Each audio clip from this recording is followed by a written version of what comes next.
Bless you. Hello, everybody, and welcome back to another episode of Kurt's. I am Kurt, and today we are launching, I guess we'll call it the Meatloaf series, because this is a variation of Meatloaf that I'm really excited about because I love Meatloaf. And this is the first variation of Meatloaf that I'm going to be making. No, it's not a traditional Meatloaf. I'll tell you what this variation is shortly, after I put the disclaimer out there that it is not an award-winning meatloaf. Because years ago, I submitted this into a recipe contest and I lost. So it's not award-winning. Apparently, it is vastly inferior to a stupid recipe that's just potatoes, cheese, and bacon baked in the oven. So this is not award-winning buffalo chicken meatloaf. Let's go. Our first step today, let's chop up 2 long stalks of celery and half a white onion. Give them a couple extra, 4 short chops here. I like these to be nice and finely chopped. You don't want to bite into your meatloaf and get a huge chunk of onion, In this pot, I have our finely chopped onion and celery with a little bit of olive oil, salt and pepper. We're going to introduce this to medium heat and just kind of sweat them a little bit, get them nice and soft and translucent. The bottom line here is that you want to end up with 3 pounds of ground chicken. In order to get the juiciest, most tender chicken meatloaf possible, I like to grind my own meat, and I like to go half chicken thighs and half chicken breast, because that gives you a nice blend of lean protein, but also juicy dark meat in there.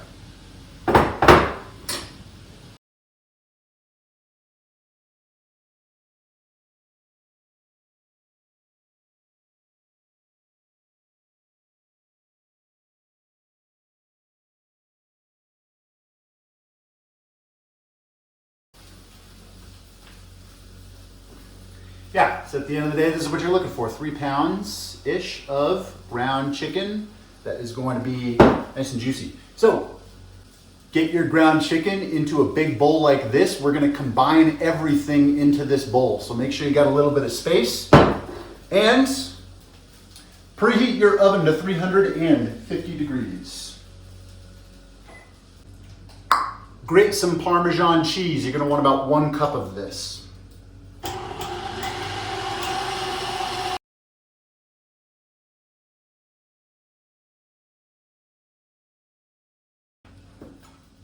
Two eggs, beaten and in a bowl.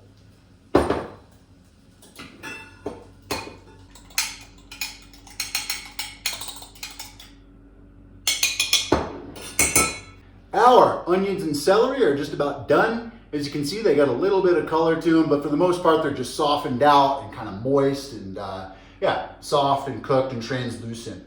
Let those cool. You don't want to add them when they're too hot, because then it's going to start to cook everything a little too soon. 1 cup of breadcrumbs. Now here's the trick. Breadcrumbs, yes, are an essential part of any meatloaf, but where people go wrong is they take the breadcrumbs like this, just dry sand here, and they throw it into their meatloaf, which then draws all the moisture out of the meatloaf and gives you that notorious, infamous dry meatloaf that everybody loathes, right? So the trick is to saturate this with a liquid before you put it into your meatloaf so that it's not pulling all the moisture out and sucking it up. So in order to avoid that, we're going to take our 1 cup of breadcrumbs and we're going to add in, slowly, just a little splash at a time, some almond milk or regular milk, whatever your preference is. And we're going to get these breadcrumbs saturated. So instead of adding dry sand to our meatloaf, we're adding some kind of like wet mud to our meatloaf here. I don't know, you can use milk, almond milk. I assume you can use water too. But this is what you want. You want to end up with it's kind of like wet oatmeal or like wet mud type sand material. So that way it's nice and moist when we add it to our loaf of meat. Time to make some sauce.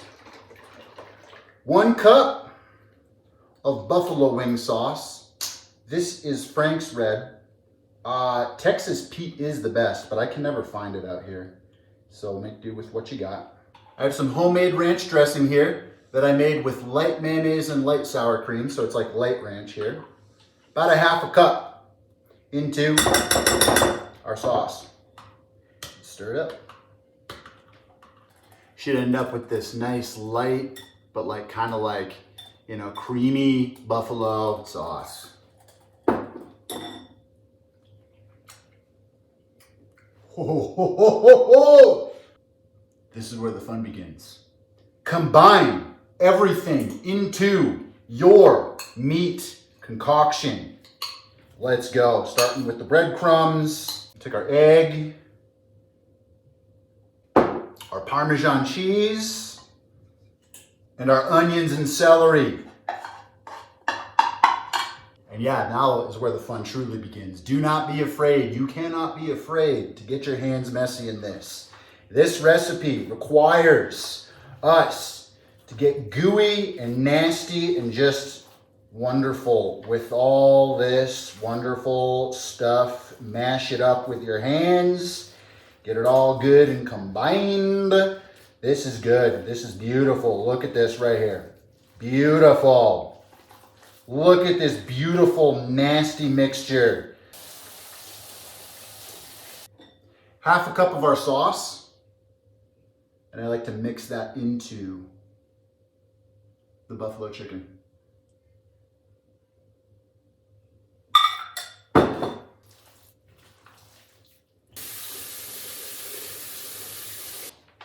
All right, now you need a Pyrex dish. Our oven is preheated to 350 degrees. Give it a quick spray with some non-stick cooking spray. And then all we gotta do now is form our loaf on our tray. So you're gonna take this lovely mass of meat and you're gonna place it in here and you're literally just gonna form it into a loaf that is made of meat, which is where we get the name meatloaf from. Many people don't know that. No, I'm just kidding. Give her a drizzle and a brush down with your sauce. So get some sauce on there. Then brush it. You might have to make more sauce too, depending on how saucy you like it. I usually have to end up making a little bit extra because I'm a saucy guy, you know? Just a spicy kind of person. Live a spicy kind of lifestyle, you know? Cover your brushed loaf in tin foil. Don't worry about having it touch the top. Not a big deal. Into your preheated 350 degree oven. Set a timer for 45 minutes and we will check on it then. It has been about 45 minutes. And what we're going to do with our meatloaf at this time is we're going to look at it. We're going to make an assessment and make a decision on what we want to do, you know? Are we going to leave it alone? Are we going to add more sauce? Are we going to baste it with more sauce? Are we going to baste it with some of the sauce in there? You know, it's totally up to you. Looks and smells good. What we're going to do here, keep these edges nice and moist. Let's add a little bit of sauce over here. Now, if you want to baste, which is what I'm going to do, you don't have to do this. This is just my like little basting hack.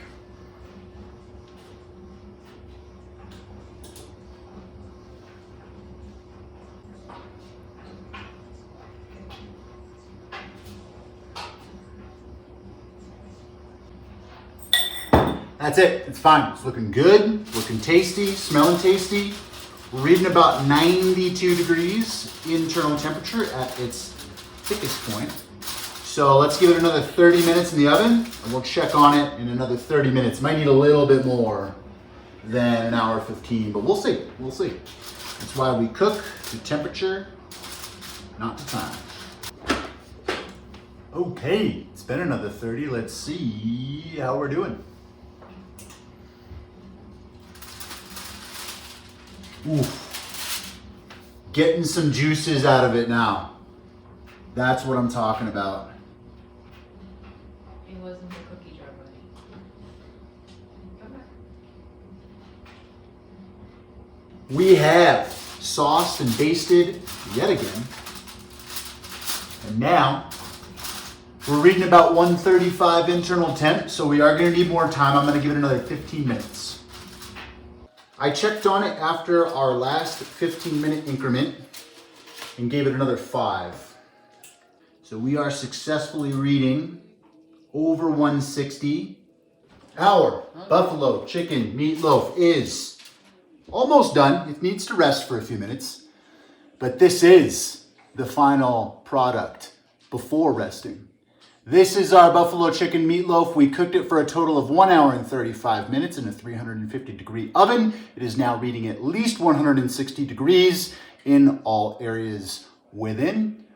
We gave it one more baste. We sprinkled it with some chives, some dry chives, and we're gonna let it rest for about 5 or 10 minutes, and then we're gonna cut this bad boy open and we will be ready to eat. All right, so it's been a few minutes. This is what we're gonna do. We're gonna take a little bit of jasmine rice here on the side, goes well with this. So let's get a little jasmine rice here on the side. Nothing left to do now but cut into it. See how she came out. Don't be afraid to get it into the juices like that. And then lay it out. I'll just do this one. And that's it. That's the buffalo chicken meatloaf slice right there. With a little bit of the sauce dripping into it. That is our buffalo chicken meatloaf slice. What a beaut. Hot, moist, juicy. So feel free to go ahead and dollop a little bit on there if that's your thing. And boom. That's it. That's the buffalo chicken meatloaf. And this is it. This is the final test right here. Let's get a little piece.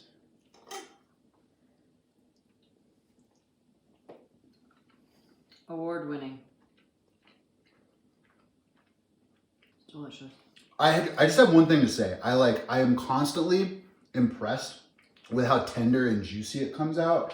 Because, like I said, the hard thing with meatloaf, or the thing that gives meatloaf a bad name is like it comes out dry. And especially when you think about using chicken for this, your assumption is that, yeah, it's going to come out dry. But when you make it using all these steps that I advised, I'm just constantly amazed at how like tender and juicy and just soft and like just wonderful this comes out. It's also not too spicy either. It's like got buffalo flavor, creaminess to it. Absolutely delectable. This is it. The buffalo chicken meatloaf. Success. Thank you. Please come again.